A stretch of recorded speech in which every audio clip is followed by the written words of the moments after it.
We got some more information on how Gears 5 is going to be vastly improved on the Xbox Series X.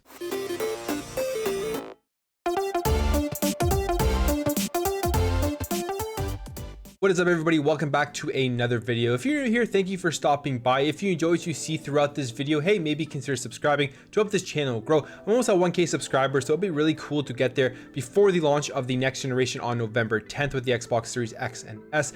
And I would love to get there and just do a giveaway or celebration. I think it would just be a lot of fun. But for now, let's get into this. So Gears 5 is a game that came out on the Xbox One X, one of the best looking games of the last generation. And there's been a lot of talk of how it's going to be improved on the Xbox Series X. As we know, lots of games are going to be cross-generational or backwards compatible for the Series X, and they're going to have lots of improvements provided by the system itself. Gears 5 is going to be one of those main launch games that you're really going to want to check out just to see how the Series X improves gameplay and improves the overall look of the game. And we got some more information here on exactly how that's going to happen. Starting off here with the basics, Gears 5 retains the use of dynamic resolution scaling, but based on pixel counting and selection of shots, it seems that they average out at around 1728p during gameplay, with full 2160p manifesting in less busy situations. And sometimes it does drop down to 1080p, but it's not very much compared to what it was on the Xbox One X, where it was much more common for that to happen. In terms of multiplayer, it was easily able to hit that 120 frames per second target, so that's what it is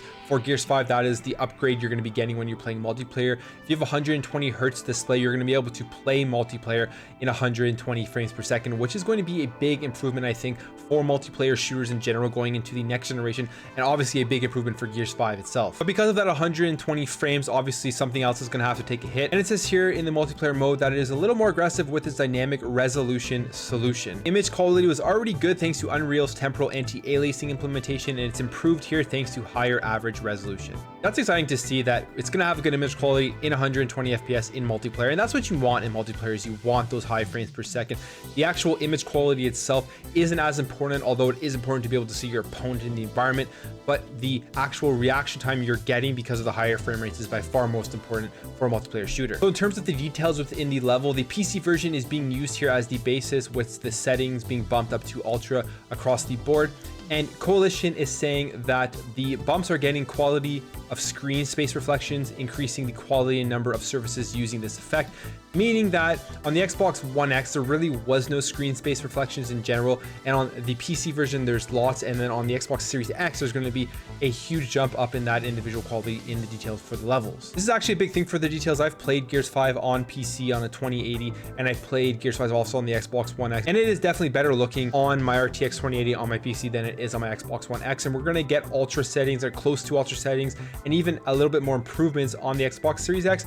I think that's going to be huge for the actual overall look of each level. Now, in terms of load times, Gears 5 on the Series X doesn't use Xbox Velocity architecture, but it still uses that fast SSD, and it really improves load time. So in the Xbox One X, it takes about 45 seconds in most scenarios, whereas on the Xbox Series X, it's reduced greatly, often under 10 seconds, and that's going to be huge because load times in general, 45 seconds to a minute, it does really kind of pull you out of the experience. And I think going into the next generation, at least around the launch window, the biggest difference we're going to see between the Xbox One and the Xbox Series is going to be those load times and just how much more engaged you are throughout the entire time you're playing the game, because you're not sitting there waiting for that circle to spin and for those levels to load. Now, those improvements alone, like this article says, could have been enough to really give you a better experience with Gears 5, but they've also added in a bunch of more stuff to make the Series X version probably the best version you're going to want to play for Gears 5. This here says the big one here is the screen space global illumination. It's a ray tracer done in screen space. So it's software based. It isn't the hardware based ray tracing with the console itself,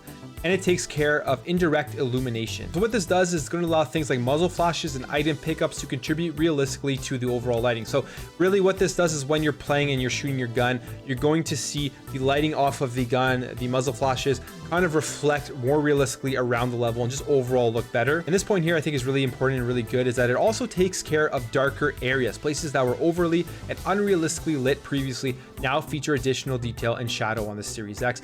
And that's great because a lot of times games have dark areas and they kind of overshoot it and it doesn't look realistic because you still need to be able to see what you're doing, but then the contrast is so high and the lighting is so high and it just looks unrealistic overall.